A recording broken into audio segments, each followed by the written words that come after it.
awarding local businesses for their outstanding role. Bangladesh investment summit 2025-এ local investment ক্যাটাগরিতে excellence in investment award অর্জন করেছে Square Pharmaceuticals Limited. The winner for the local category is Square Pharmaceuticals.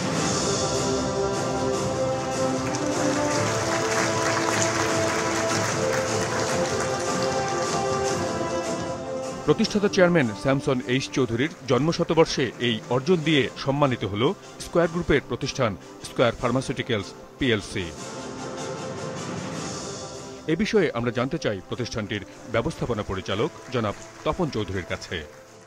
এই ধরনের স্বীকৃতি অবশ্যই শুধু স্কয়ার পরিবারের সদস্যবৃন্দাই নয়, কিন্তু এর পিছনে যে সমস্ত চিকিৎসক মহোদয় এবং আমাদের যারা কেমিস্ট ভাইরা জড়িত আছেন, যাদের কাজের ফলে আজকে স্কয়ার এই স্বীকৃতি পেয়েছে, তারা সবাই অত্যন্ত অনুপ্রাণিত হবেন।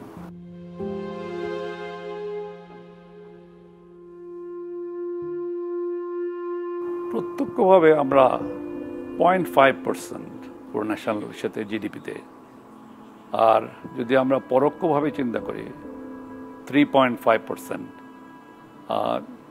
প্রায় 2,500 কোটি টাকা, যেটা আমরা আগে যেটা বলেছি, এবং মোট রাজস্বের আমরা সেখানে 0.63%, সো উইচ ইজ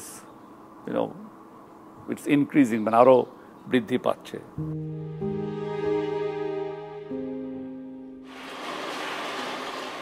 এতদিন আমরা স্বল্পোন্নত দেশ হিসাবে বা এলডিসি কান্ট্রি হিসাবে আমরা যে কোনো প্যাটেন্টের প্রোডাক্ট তৈরি করতে পারতাম লিগালি। তো যখন আমরা মধ্যম আয়ের দেশে আমরা যাব, স্ট্যাটাস যখন চেঞ্জ হবে, ইটস ট্রু একটা বড় চ্যালেঞ্জ আসবে। মানে আমাদের এত তাড়াহুড়াও হয়তো না করলেও চলতো, বাট এনিওয়ে সেই ধরনের প্রিপারেশন আমি ফার্মাসিউটিক্যাল সেক্টর বলতে পারি যে সেই প্রিপারেশনটা আমাদের নেওয়া আছে। সো ইমিডিয়েট তাৎক্ষণিক কোনো বড় ধরনের প্রতিবন্ধকতা আমাদেরকে ফেস করতে হবে না।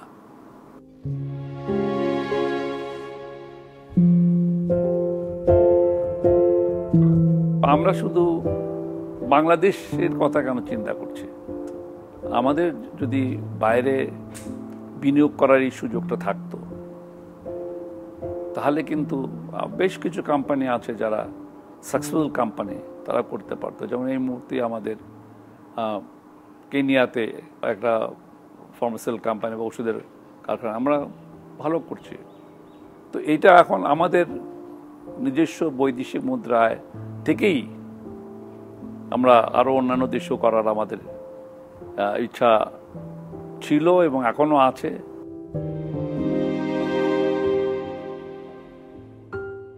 তানজানিয়াতে এটা একটু একটা গ্রামের মধ্যে, তো হঠাৎ করে দোকানে ঘুরে আমি ওই শেলফ দেখতে দেখতে দেখি যে আমাদের একটা কফ সিরাপ ওখানে। So I was very happy. তো আমি জিজ্ঞেস করলাম কেমন বিক্রি টিক্রি হয়, তো মহিলা খুব এক্সাইটেড ছিল, একটা ইয়াং অল্প বয়সের একটা মেয়ে ছিল দোকানে, সে খুব বলল না না অনেক বিক্রি হয়ে গেছে।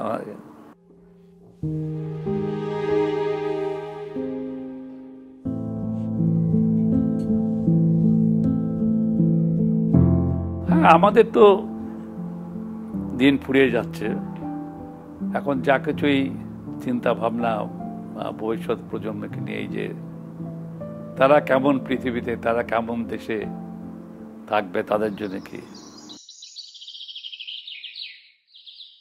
আমরা যখনই কোনো পরিকল্পনা করা হয় আমাদের কোনো শিল্প কলকারখানা, আমরা বিল্ডিংয়ের ডিজাইনগুলো বা কারখানার ডিজাইনগুলো এমনভাবেই করা হয় যেন যতটা কম সম্ভব মানে এই প্রকৃতিকে বিনষ্ট করে সেই বিল্ডিংগুলো যেন তৈরি না হয়।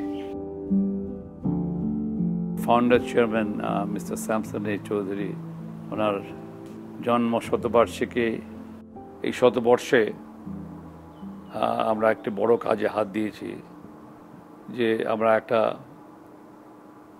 অনিতা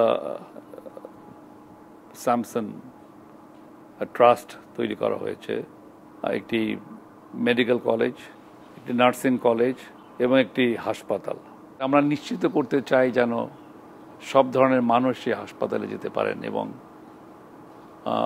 স্বল্প ব্যয়ে এবং তাদের চিকিৎসা সেখানে তারা পেতে পারেন সেই ব্যবস্থাটি করা হচ্ছে।